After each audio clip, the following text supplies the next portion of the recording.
దొంగముండా కొడుకు, మాయముండా కొడుకు, దేవుడి దగ్గర ఉండే మహాపాపిష్టి నా కొడుకు. నువ్వు తీర్థం ఇస్తావుగా, ఈ తీర్థం తాగు, నా తీర్థం తాగు, తాగు. ఫస్ట్ ఆఫ్ ఆల్ నువ్వు దేవుడి దగ్గర ఉంటే పెద్ద తప్పు. అసలు దేవుడు ఉన్నాడు అనుకోవడం ఇంకా పెద్ద తప్పు. జనమంతా చేయరాని పనులు చేసి నీ దగ్గరకు వస్తే వాళ్ళందరికీ నువ్వు తీర్థ ప్రసాదాలు ఇచ్చి చేసిన పాపాలు తొలగిపోయేట్టు పిచ్చి కోతలు కోస్తావా? నా కొడుకులంతా మనం చేసిన పాపాలు తొలగయ్యి అందరం పవిత్రమయ్యే వరకు ఇంకా నేరాలు చేస్తున్నారు. ఈ పాపిష్టులకు సృష్టికర్తవు నువ్విచ్చే తీర్థం కంటే నేనిచ్చే తీర్థం ఎంతో నయం. ఇది మనసుకి నాలుగుకి మధ్య ఉన్న ఫిల్టర్ ని తీసి పారేస్తుంది, ఉన్న నిజం బయటికి కక్కిస్తుంది. నా ఉద్దేశంలో ఇదే దేవుడు. దేవుడా తాగు నా కొడక, ఈ తీర్థంలో ఉన్న మజా ఏంటో చూడు. ఇది సర్వ మానసిక రోగ నివారణి. చచ్చేలోపు ఒక్క మంచి పనైనా చేస్తావు. తాగు తాగు నా కొడక.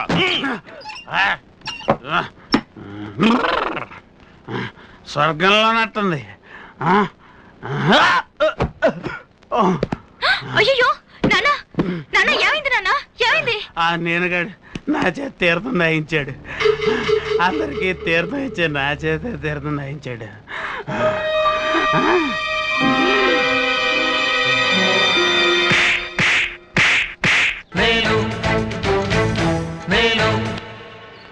నువ్వు మనిషివేనా? నీకు కొంచెమైనా మానవత్వం ఉందా? పాపం మా నాన్న ఏం తప్పు చేశాను నా జాతర తాగిచ్చా? పూజారి డాక్టర్, మీ నాన్న గుళ్ళో గంట కొడుతున్నంత మాత్రాన ఆయన ఏమన్నా దేవలోకం నుంచి ఊడిపడ్డాడనుకుంటున్నావా? ఆయన ఒక్కడే మంచోడు, మేమంతా చెడ్డాళ్ళం. నే చెడ్డాన్ని, లోఫర్ని, తొట్టిని, పాపిని, వర్స్ నా కొడుకుని. అయితే ఏంటి? నువ్వేమన్నా మంచిదానివా? నువ్వు ఇంతవరకు ఏ చెడ్డ పని చేయలేదా? రైట్ రా చూడు, ఈ వినాయకుడిని తాకి ప్రమాణం చేసి చెప్పు నేను ఏ తప్పు చేయలేదని నీ కాళ్ళకు మొక్కుతాను. చెయ్యి, ప్రమాణం చెయ్యి.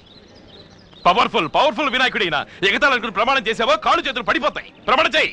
ఇలా చూడు, నా మనసులో అటువంటి ఆలోచనలు వచ్చుండొచ్చు, కానీ నాకు తెలిసి నేనే తప్పు చేయలేదు. ఈ వినాయకుడి మీద ప్రమాణం చేసి చెప్తున్నాను, నేనే తప్పు చేయలేదు.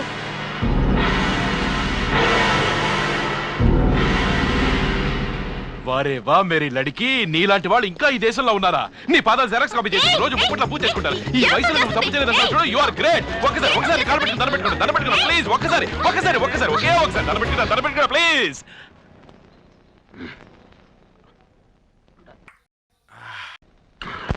ఇంకా దాపరికం ఎందుకు? గుళ్ళో అందరూ చూస్తుండగా ఆయన నా చేత మందు కొట్టించాడు. నో సీక్రెట్ టేసే. Shut up. Who is father? ఆ భగవంతుణ్ణే పిచ్చి మంత్రాలతో మోసం చేస్తున్నావా అని నాన్న అంటావు. నన్ను తప్ప. చూడు ఈ గెటప్ ఎందుకో తెలుసా? నీకోసమే. పేద పూజారి కూతురని జాలిపడి ఎవడైనా వచ్చి కట్నం తీసుకోకుండా నిన్ను పెళ్లి చేసుకుంటాడని, నా నెత్తి మీద ఉన్న బరువు దించుకుందామని. నాకు నువ్వు పుట్టే బదులు మా పిల్లాడు పుట్టుంటే నేను సూట్ వేసుకుని విస్కీ బాటిల్ చేత్తో పట్టుకొని చెంపంటూ జల్సా చేసిండేవాడిని. అంతా నా కర్మ. నాకు నువ్వుడి పడ్డావు. ఆ దేవుడే నాకు ఈ బుద్ధి పుట్టించాడు. ఆ ఋషులు తప్పు చేయలేదా? చేశారు. ఋగ్వేద కాలంలోనే సోంపానం అంటూ తెగుతారు చిన్నపిల్లలు.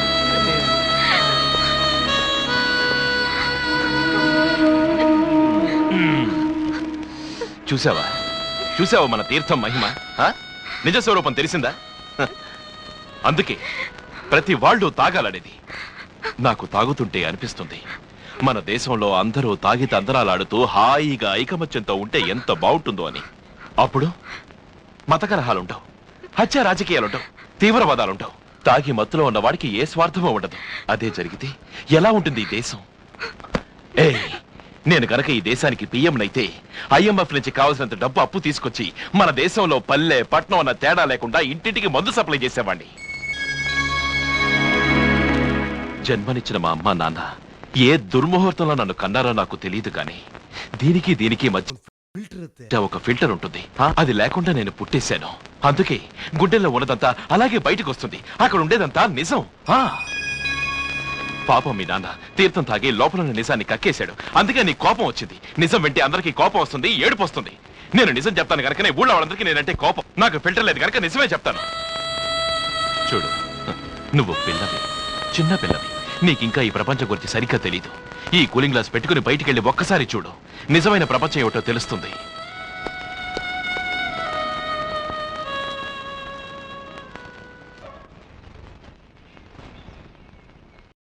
చూడాలి, వాళ్ళు ఒట్టి చూపులతోనే ప్రేమించుకుంటున్నారు. నువ్వు ఇంత ఆలస్యం చేస్తే ఎలా చెప్పు?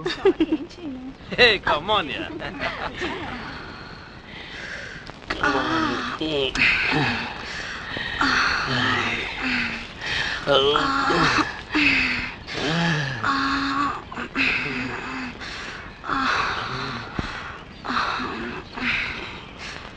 ఇలా అడిగి అడిగి లాభం లేదు కానీ మనం ఓ పని చేద్దాం. వాలి సినిమాలో మన ఇద్దరు రిజిస్టర్ మీద చేసుకుందాం. నేను చెప్తానుగా, మీ బావకు మాత్రం ఈ విషయం తెలియకూడదు. నీకు లైన్ వేసేదే వాడు. దేనికి నేను దగ్గరగా వస్తుంటే నువ్వు దూరంగా వెళ్తున్నావు?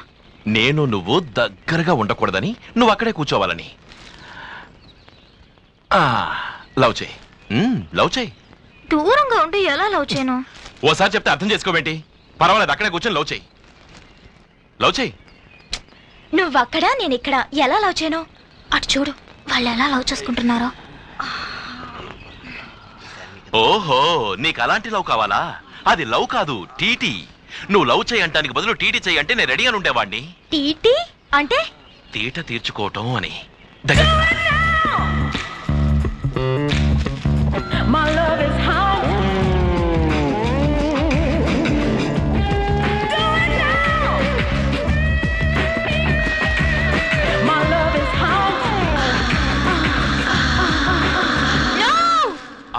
Cool down, cool down.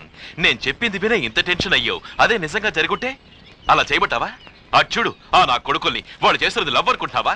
ఎలా వాటేసుకుని పొల్లాడుతున్నారో చూడు. సిగ్గులేని నా కొడుకులు. కాస్త గులబుడితే చాలు, చిత్తకార్తి కుక్కల జానాబెద్దుడు చోటు దొరికితే ఎక్కడైనా లవ్ చేసుకుంటారు. లవ్ పార్కుల్లో అయితే ఊరపందులా పొల్లాడుతారు, మారుతి 800లో అయితే ఇరుక్కుని మరీ లవ్ చేసుకుంటారు నా కొడుకులు. లవ్ అంట లవ్. చూడు, దానికి పవిత్రమైన లవ్ అని పేరు పెడతారు ఈ తిరుగుబోతులు. నేను ఇలాంటి లవ్వులు బోలెడు చూశాను. 500కి 300కి 5 నిమిషాలు 3 నిమిషాలు లవ్వులు 100 చూశాను. దాన్ని లవ్ అనరు. చూడు, నేను నిన్ను లవ్ చేస్తున్నది ఇంగ్లీష్ స్టైల్ లవ్ కాదు, స్వచ్ఛమైన అనురాగం, ప్రేమ. అవును, ప్రేమే జీవిత సర్వస్వం.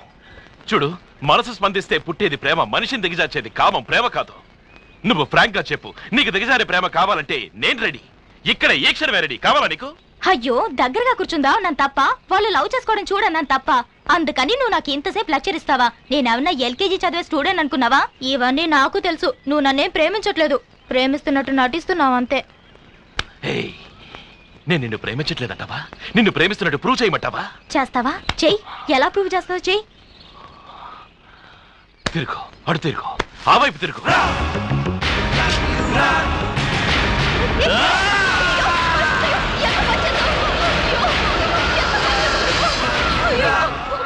అయ్యో, అతను కత్తో పడుకుని చచ్చిపోయిందా? అయ్యో, చావలేదండి. 2 నెలలు హాస్పిటల్లో ఉన్నాడు. అప్పుడే మా మధ్య లవ్ పెరిగింది.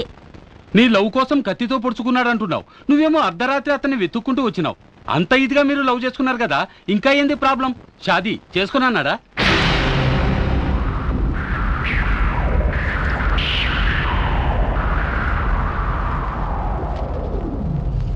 ఎవరిదమ్మా ఇన్విటేషను? తను ఆ కీర్తిని పెళ్లి చేసుకోవడానికి వెళ్తున్నాడు.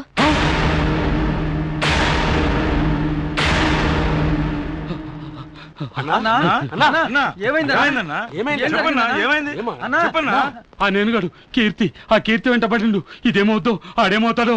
కీర్తి ఎవరన్నా? కీర్తి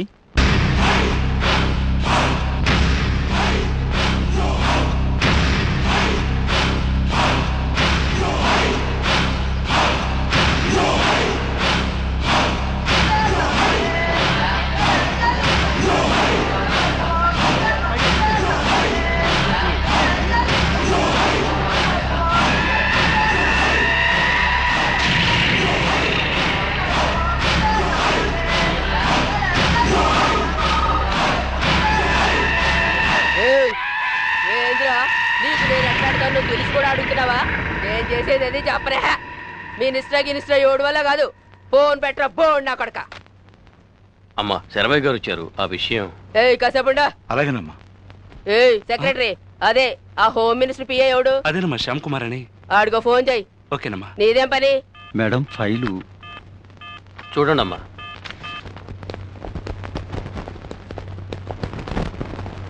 అమ్మా ఓ మాటమ్మా. ఏంట్రా సర్రని రాకెట్లా వచ్చావు? ఈడే నా కొడుకు. ఈడు ముందు టైసన్ అట్టేటోళ్ళు కూడా బలాదూరే.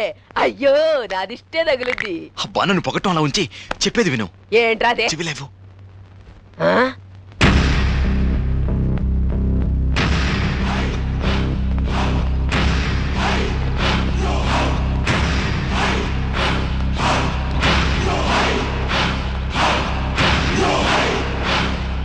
అమ్మా వాడేనమ్మా వీడు. అమ్మా అమ్మా ప్లీజ్ అమ్మా ఇంకోసారి ఇలా చేయనమ్మా. అమ్మా వద్దమ్మా వద్దమ్మా.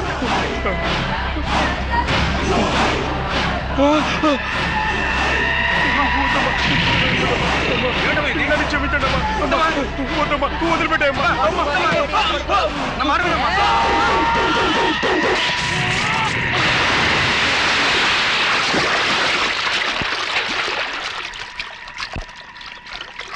అయ్యో మీరెంత పనిచేశారమ్మా?